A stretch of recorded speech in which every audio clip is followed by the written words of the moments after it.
Dinasti Qin, salah satu periode paling menakjubkan dalam sejarah Tiongkok kuno, menjadi fondasi bagi kesatuan dan kekuasaan Tiongkok yang kita kenal saat ini.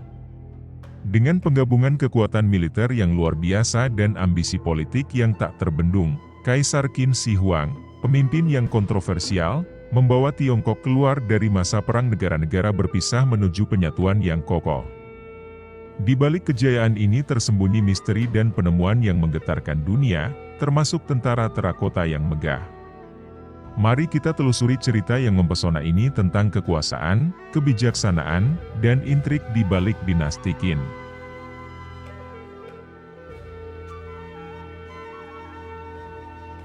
Pendirian dinasti Qin pada tahun 221 sebelum Masehi oleh Qin Shi Huang adalah hasil dari serangkaian perang penaklukan yang dilancarkan olehnya. Sebagai raja dari negara Qin yang relatif kecil, Qin Shi Huang memiliki ambisi untuk menyatukan seluruh wilayah Tiongkok di bawah kendalinya, dan dengan kebijakan-kebijakan otoriter dan militer yang kuat, ia berhasil mengalahkan negara-negara feodal lainnya dan menyatukan Tiongkok di bawah pemerintahannya. Qin Shi Huang juga dikenal karena reformasi radikalnya yang memperkuat struktur pemerintahan dan mempersatukan sistem politik, hukum, dan budaya di seluruh Tiongkok. Salah satu kebijakan paling terkenalnya adalah standarisasi tulisan Tionghoa yang beragam menjadi satu sistem tulisan yang disebut Seal Script, yang memungkinkan komunikasi yang lebih efisien di seluruh wilayah Tiongkok. Pendirian dinasti Qin juga ditandai dengan pembangunan infrastruktur yang besar-besaran, termasuk pembangunan jaringan jalan raya yang menghubungkan berbagai wilayah di Tiongkok, serta pembangunan tembok besar Tiongkok yang dilakukan dalam upaya untuk melindungi wilayah utara dari serangan suku-suku nomaden. Namun, meskipun berhasil menyatukan Tiongkok dan mengukuhkan kekuasaannya, pemerintahan Qin Shi Huang juga dikenal karena kebijakan-kebijakan represifnya dan perlakuan yang keras terhadap lawan politiknya. Ini menciptakan ketegangan sosial di antara rakyatnya dan akhirnya berkontribusi pada keruntuhan dinasti Qin setelah kematiannya. Qin Shi Huang lahir dengan nama Yingzheng pada tahun 259 sebelum Masehi di negara Qin, salah satu dari 7 negara feodal di Tiongkok kuno. Ia merupakan putra dari Raja Zhuangxiang dari Qin dan ibunya, Ratu Zhao. Sejak muda, Yingzheng menunjukkan bakat dan kecerdasan yang luar biasa, dan ketika ia naik tahta pada usia 13 tahun setelah kematian ayahnya, ia segera memulai kampanye militer untuk memperluas wilayah Qin. Di bawah kepemimpinan Yingzheng, negara Qin mengalami kemajuan yang pesat dalam hal pemerintahan, militer, dan ekonomi. Ia melancarkan serangkaian kampanye militer yang sukses untuk menaklukkan negara-negara tetangga dan menyatukan seluruh Tiongkok di bawah kendali Qin. Puncak keberhasilannya terjadi pada tahun 221 sebelum Masehi, ketika ia berhasil mempersatukan Tiongkok dan mendirikan dinasti Qin, dengan dirinya sebagai Kaisar Qin Shi Huang, yang artinya, Kaisar Pertama Qin. Sebagai Kaisar Qin Shi Huang, Yingzheng mengambil langkah-langkah radikal untuk memperkuat pemerintahannya dan mempersatukan Tiongkok secara politik, budaya, dan ekonomi. Salah satu kebijakan terpentingnya adalah standarisasi tulisan Tionghoa, yang mengubah berbagai bentuk tulisan yang ada di Tiongkok menjadi satu sistem tulisan yang seragam, yang kemudian dikenal sebagai Seal Script. Hal ini memungkinkan komunikasi yang lebih efisien di seluruh wilayah Tiongkok dan memperkuat identitas kesatuan nasional. Selain standarisasi tulisan, Kaisar Qin Shi Huang juga membangun infrastruktur yang luas dan mengubah sistem administratif Tiongkok.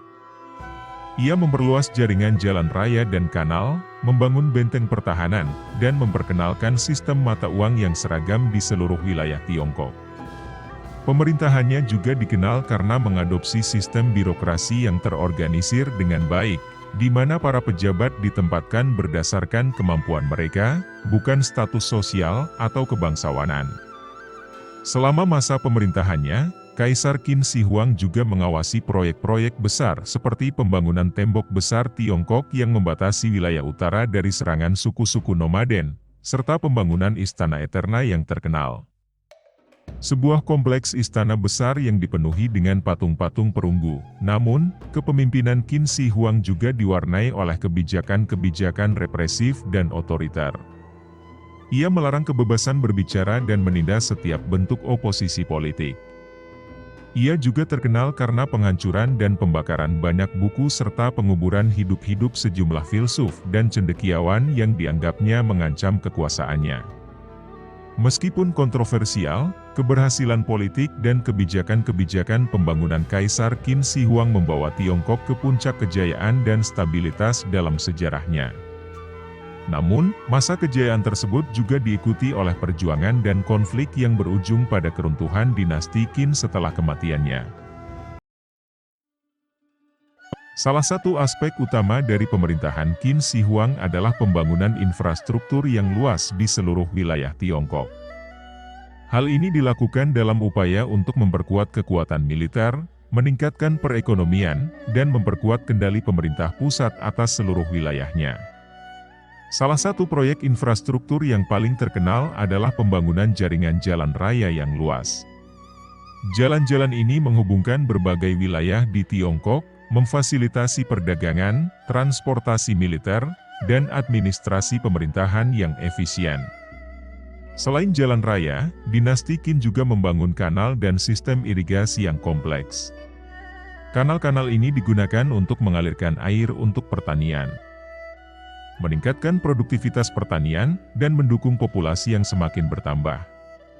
Infrastruktur irigasi yang baik juga membantu memastikan pasokan makanan yang cukup untuk rakyat Tiongkok dan mendukung pertumbuhan ekonomi secara keseluruhan. Salah satu proyek infrastruktur paling ikonik dari dinasti Qin adalah pembangunan tembok besar Tiongkok. Meskipun pembangunan tembok besar telah dimulai sebelum masa pemerintahan Qin Shi Huang, Kaisar Qin Shi Huang memerintahkan pembangunan dan perluasan tembok besar dengan skala yang lebih besar. Tujuan utama pembangunan tembok adalah untuk melindungi wilayah utara dari serangan suku-suku nomaden yang tinggal di stepa Eurasia. Pembangunan infrastruktur yang luas dan ambisius ini tidak hanya menunjukkan kekuatan dan kekuasaan dinasti Qin, tetapi juga membawa manfaat praktis bagi masyarakat Tiongkok. Jaringan jalan raya yang luas dan infrastruktur irigasi yang baik meningkatkan mobilitas dan kesejahteraan rakyat, sementara tembok besar memberikan perlindungan dari ancaman musuh. Secara keseluruhan, pembangunan infrastruktur ini merupakan salah satu pencapaian paling mencolok dari pemerintahan Qin Shi Huang. Dinasti Qin dikenal karena memperkenalkan sistem pemerintahan yang terorganisir dengan baik dan sangat sentralistik. Kaisar Qin Shi Huang mengambil langkah-langkah untuk memperkuat kontrol pemerintah pusat atas seluruh wilayah Tiongkok dengan mendirikan administrasi yang kuat dan hierarkis.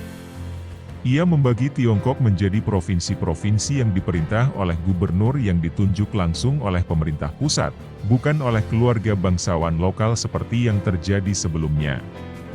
Selain itu, Kaisar Qin Shi Huang juga memperkenalkan sistem perpajakan yang seragam di seluruh wilayah Tiongkok. Sistem perpajakan ini membantu meningkatkan pendapatan pemerintah dan memastikan bahwa semua warga negara memberikan kontribusi yang adil sesuai dengan kemampuan mereka.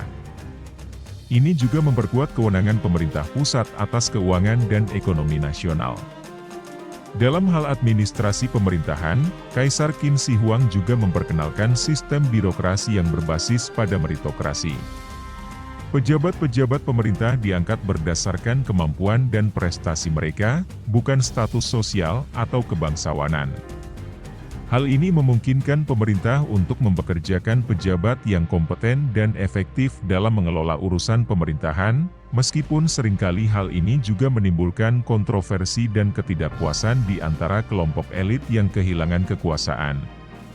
Meskipun sistem pemerintahan yang terorganisir dan efisien, pemerintahan Qin Shi Huang juga dikenal karena kebijakan-kebijakan represifnya terhadap oposisi politik dan penghancuran buku-buku dan penguburan hidup-hidup para filsuf dan cendekiawan yang dianggap mengancam kekuasaannya.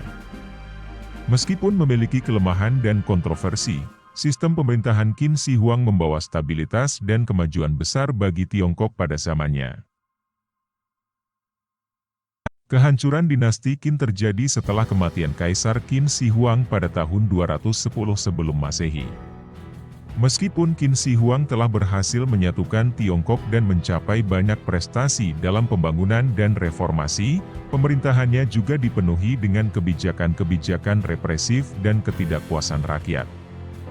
Hal ini menciptakan ketegangan sosial yang meningkat, terutama di antara para petani yang menderita akibat kerja paksa dan pembangunan proyek-proyek besar pemerintah. Kehancuran dinasti Qin juga dipicu oleh perselisihan di antara pejabat-pejabat tinggi pemerintahan setelah kematian Qin Shi Huang. Kekosongan kekuasaan yang dihasilkan oleh kematian kaisar memicu konflik internal di antara para jenderal dan pejabat yang berusaha mengambil alih kendali pemerintahan. Perang saudara pun pecah, dengan fraksi yang bersaing untuk mengendalikan Tiongkok. Salah satu tokoh penting dalam perang saudara tersebut adalah Liu Bang, seorang pejabat Qin yang bangkit melawan pemerintahan Qin Shi Huang dan memimpin pemberontakan petani. Setelah berhasil mengalahkan musuh-musuhnya, Liu Bang mendirikan dinasti Han pada tahun 202 sebelum Masehi, menggantikan dinasti Qin. Pendirian dinasti Han menandai akhir dari periode tumultuosa yang ditandai oleh dinasti Qin dan pembukaan babak baru dalam sejarah Tiongkok. Meskipun dinasti Qin berakhir secara dramatis, warisan pemerintahan Qin Shi Huang tetap terasa dalam sejarah Tiongkok. Standarisasi tulisan, pembangunan infrastruktur, dan sistem pemerintahan yang diperkenalkan oleh Qin Shi Huang bertahan dalam berbagai bentuk di bawah pemerintahan Han dan dinasti-dinasti selanjutnya. Dinasti Qin juga membuka jalan bagi periode baru dalam sejarah Tiongkok, di mana dinasti Han berkembang dan mencapai kejayaan yang luar biasa dalam berbagai bidang, termasuk seni, sastra, dan teknologi.